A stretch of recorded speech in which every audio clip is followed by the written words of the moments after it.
আসসালামু আলাইকুম। অসুস্থ এক পৃথিবীতে আমরা বাস করতেছি মানুষ হিসাবে।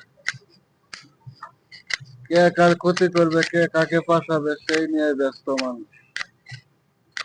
যে যাকে ফাঁসাক না কেন, তবে একজন আছে আমার রব। যে যাকে কষ্ট দিবে তার দীর্ঘ নিঃশ্বাস পর্যন্ত রবের কাছে পৌঁছে যাবে।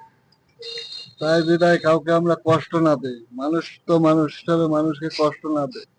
এই কষ্টের কারণে হয়তো আল্লাহ পাক তাকে বড় ধরনের মুসিবতে, বড় ধরনের বিপদে পালতে পারে। তাই কাজেই মানুষকে হয়ে মানুষকে কষ্ট না দেয়, মানুষ হয়ে মানুষকে অহংকার না করি, মানুষ হয়ে মানুষকে হিংসা না করি। সৃষ্টির সেরা জীব আমরা মানুষ, সবই সৃষ্টির সেরা জীব। সবাই একদিন রবের করে চলে যেতে হবে। হিংসা বিভাগ, কাউকে কষ্ট দেওয়া, কারো ক্ষতি করা, এটা দুনিয়ার বুকে ঠিক নয়। কারণ একদিন আমরা রবের করে চলে যেতে হবে। তাই মানুষের মনে কষ্ট না দিয়ে মানুষকে ভালোবাসলে আল্লাহ ভালোবাসে, মানুষকে ভালোবাসলে আল্লাহ তাআলাও মানুষকে ভালোবাসবে। আসসালামু আলাইকুম।